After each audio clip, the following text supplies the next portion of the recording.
¿Te ha pasado que tomas un curso y una semana después ya olvidaste casi todo? ¿O que entras a un nuevo trabajo y el onboarding o la inducción parece más una avalancha de información que una experiencia para aprender?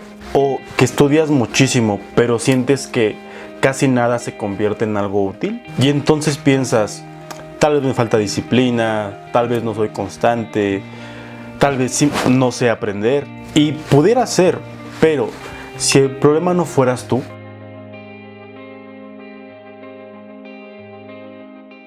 hoy vivimos rodeados de información. Cursos, tutoriales, certificaciones, videos, newsletter, masterclasses.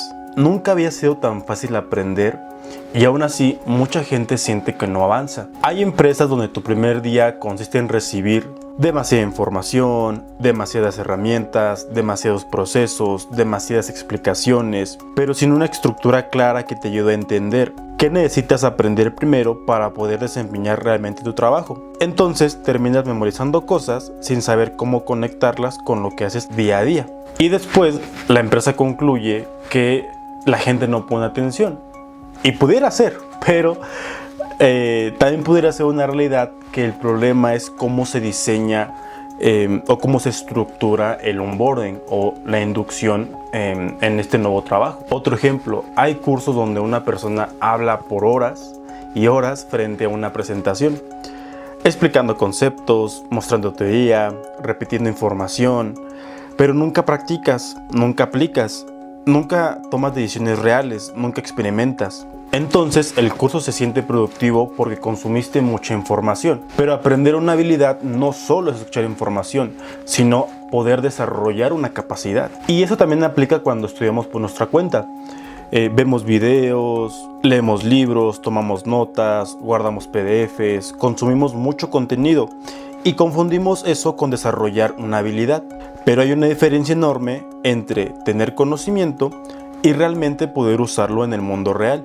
Porque entender algo intelectualmente no significa practicarlo lo suficiente para aplicarlo bajo presión, adaptarlo a problemas y resolución de algunos casos, o adaptarlo a contextos distintos. Y aún así, muchas veces se sigue diseñando el aprendizaje como si consumir más información automáticamente brindara mejores resultados. Durante mucho tiempo pensé que el problema era la disciplina, atención, esfuerzo o incluso capacidad propia, hasta que descubrí algo que cambió completamente mi forma de ver el aprendizaje. Existe todo un área dedicada a estudiar cómo aprende realmente el cerebro humano y cómo deberíamos diseñar experiencias de aprendizaje alrededor de eso. Y ahí fue donde aprendí algo importante. Aprender no solamente es transmitir información. Aprender también depende de cómo se organiza esa información, cuándo aparece, cuánto procesas al mismo tiempo, qué tanto practicas, cómo conectas ideas nuevas con conocimientos previos, qué tan relevante se siente para ti y si realmente puedes usarlo en un contexto real. Y eso es diseño de aprendizaje. Un buen diseño de aprendizaje no solo piensa qué información quiero enseñar, también piensa cómo procesa esto una persona, qué puede retener, qué puede aplicar, qué podría saturarla, qué necesita experimentar para convertir esto en una habilidad real. Y cuando descubrí esto, muchas cosas empezaron a tener sentido, porque tal vez el problema no era una cuestión de disciplina, de capacidad, sino a veces era un tema de cómo estaba diseñado el curso, la capacitación, cómo estaba yo diseñando mi propio aprendizaje, qué tenía que considerar, qué aspectos eran relevantes y muchas cosas más que se consideran en el diseño de aprendizaje. Y esto cambia muchísimo la conversación porque no nos preguntamos solamente por qué la gente no aprende, sino que empezamos a preguntar qué estamos diseñando mal. En los cursos, en las capacitaciones, en los planes de estudio y en muchas otras cosas más donde el aprendizaje está presente. Y cuando digo diseñar el aprendizaje, no me refiero a crear cursos bonitos. Me refiero a diseñar experiencias donde una persona realmente pueda procesar, recordar y aplicar algo. Por ejemplo, una de las cosas que afecta mucho al aprendizaje es la cantidad de información que intentamos procesar al mismo tiempo.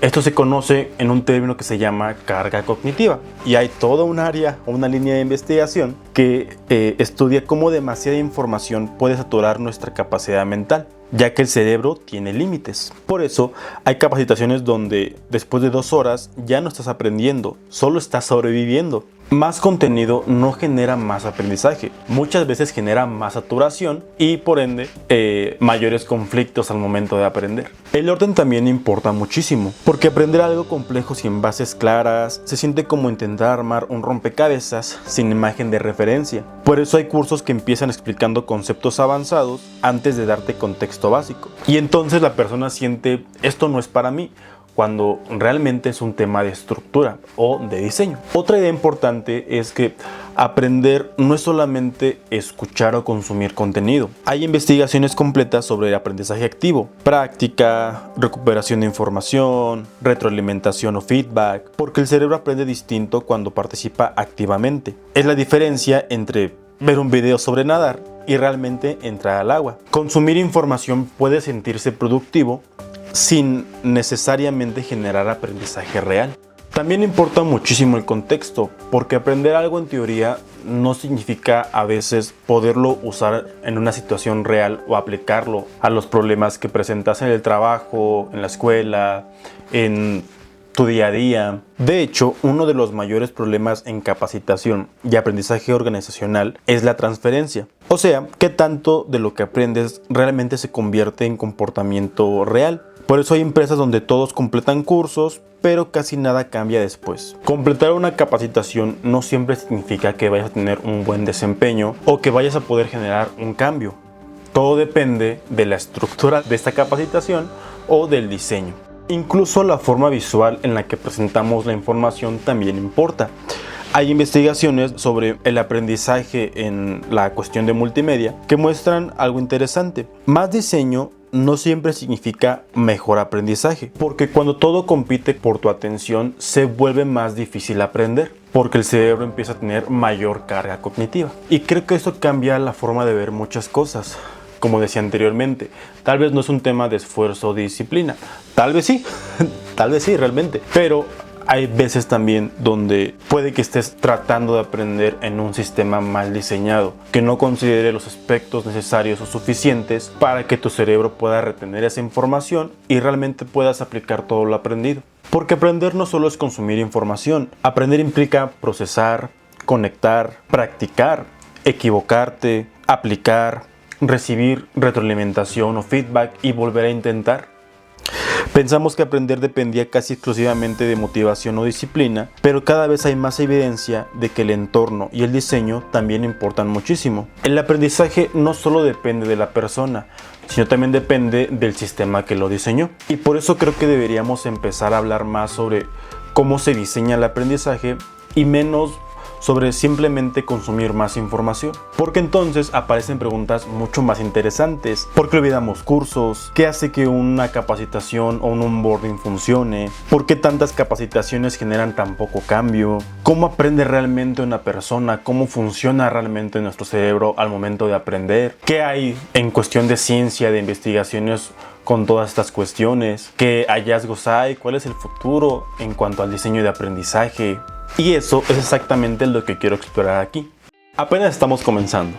Esta fue una breve introducción, pero la idea es que este sea el punto de partida y si te interesa más saber cómo aprendemos, cómo trabajamos, cómo se diseña una experiencia de aprendizaje que realmente genera un cambio, qué tiene que considerar, qué implica, cuáles son los impactos, cuáles son las implicaciones, cómo funciona el cerebro y demás cuestiones, esto lo iremos viendo en los siguientes videos.